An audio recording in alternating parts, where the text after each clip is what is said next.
The Portland Tiara is a historic national treasure of Great Britain that is unlikely to ever be seen again. The diamonds in it are incredibly rare and valuable as they were mined in the 1800s. But aside from the value, they are a loss to the nation due to their historic significance. Why this tiara without exaggeration can be called a priceless relic and what happened to it, we will talk in detail in our today's video. Before we start, please support our channel by clicking on the like and subscribe buttons. Thank you. The tiara boasts a rich royal history. In 1901, following the passing of Queen Victoria, Britain prepared for its first coronation in over half a century. Numerous aristocrats, including the 6th Duke of Portland, sought new jewels for the occasion. He commissioned Cartier to create a new tiara for his wife, Winifred, to wear it at the coronation in Westminster Abbey. The centerpiece of the tiara would be a rectangular gem, the Portland diamond, sourced from the family's collection. Winifred received a special role at the coronation that undoubtedly warranted a brand new tiara. She was named as one of the 4 duchesses who would serve as canopy bearers, surrounding Queen Alexandra as she was anointed. The new tiara, therefore, would have a special place in the spotlight and would be captured for posterity by the artists producing special paintings of the coronation. The tiara was adorned with brilliant cushion and briolette cut diamonds. The briolette, supplied to Cartier by the Duke of Portland, likely dates from the 17th century. The centerpiece was the Portland diamond, dating from the 19th century, flanked by 2 diamond drops and other pendant diamonds, all meticulously set in gold and silver. Winifred and the Portland tiara, with its distinctive curve and scrolls, can be clearly seen in Laurit Toggs's painting of the anointing of Queen Alexandra. This detail from the painting depicts William Dalrymple's MacLagan, the Archbishop of York, preparing to anoint the kneeling Queen Alexandra, with Winifred in the foreground wearing the Portland tiara, and the Duchess of Marlborough in the background wearing a diamond tiara from Boshuron. The other 2 canopy bearers, the Duchesses of Montrose and Sutherland, can be seen in the full version of the painting above. The tiara was also cause for a mishap recounted by the Duke from Geoffrey Moon's Tiara, A History of Splendor.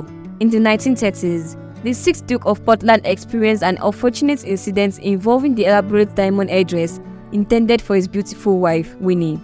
While engaging in conversation with her during her dressing, he inadvertently sat on a nearby chair, colliding with the tiara that was already present. In the process, he got impaled on the platinum spikes, securing the precious stones, rendering the tiara hopelessly broken.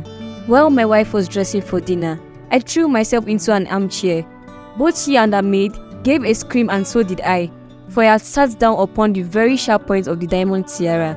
Naturally, the tiara was broken to bits, while the lower part of my poor person resembled diamond mines of Golconda, so full was it of precious stones. Nonchalant about her husband's discomfort, Winnie simply remarked, "Oh, never mind, I will wear another one." The original version of the tiara featured a series of diamond clusters at the top, later repurposed as a brooch. In a portrait photograph of Winifred taken around the coronation period, these clusters can be observed atop the tiara. The new tiara continued to serve its purpose throughout her life, including her tenure at court as Queen Alexandra's Mistress of the Robes. The Duchess also wore the tiara for a final portrait painted by de Laszlo in 1925. After the Duke's demise in 1943, the tiara passed to the next Duke and was worn by his Duchess, Ivy, at the coronation of Queen Elizabeth II in 1953. The 7th Duke and Duchess had only 2 daughters, and following the Duke's death in 1977, the dukedom was inherited by a distant relative before becoming extinct in 1990. There is currently no Duchess of Portland. The last one, who was Winifred's daughter-in-law, passed away in 1982, when her husband, the Duke, died in 1990, without a male heir. The title reverted to the crown. The extensive Portland estates, including Welbeck Abbey and the magnificent Portland collection, were inherited by their eldest daughter, Lady Anne Cavendish Bentinck, who became the 511th richest person in the United Kingdom.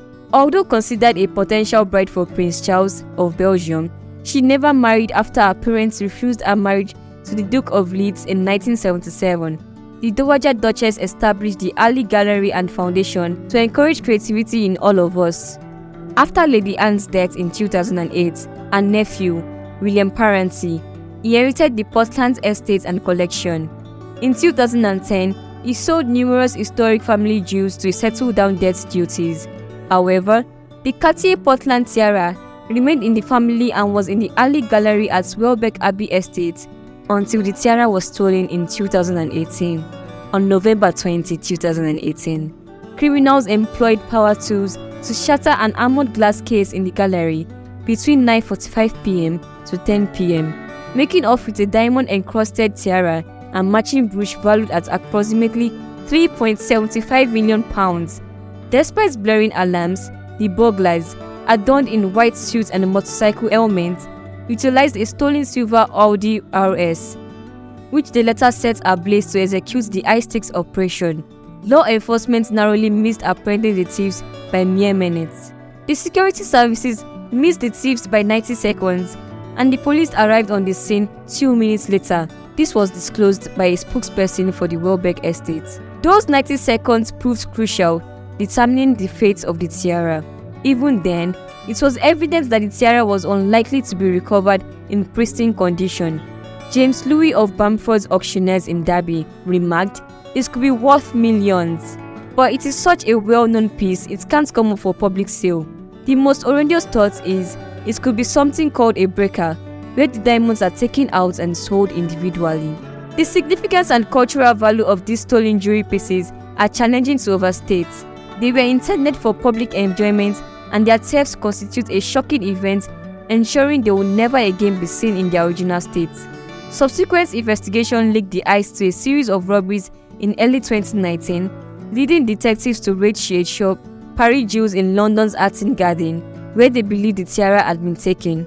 In 2022, a gang, including Ashley Cumberbatch, Curtis Dukes, and Andrew MacDonald, faced trial over an alleged plan to rob a jewelry shop to steal a $3.5 million tiara.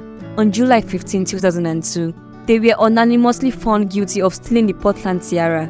Cumberbatch and MacDonald, along with Julia Stavik Gorkak and Sakan Hussein and co-defendant Christopher York, were also convicted of coveting criminal property related to the theft. Prosecutor Michael Brady QC informed jurors that the stolen items, including the tiara and brooch, were passed to professional handlers Gorkak and Hussein, tasked with selling them. It was revealed that the tiara and brooch were likely taken out of the country by Gorkak to his native Turkey after being dropped off at an ostensibly legitimate jewelry business, Paris Jewels, in Hatton Garden, London, in November 2018. A gang of men convicted in connection with the theft of the diamond tiara received a total of 108 years in jail. However, the sentencing does little to recover the valuable tiara, leaving the knowledge that this jewel will never be seen again.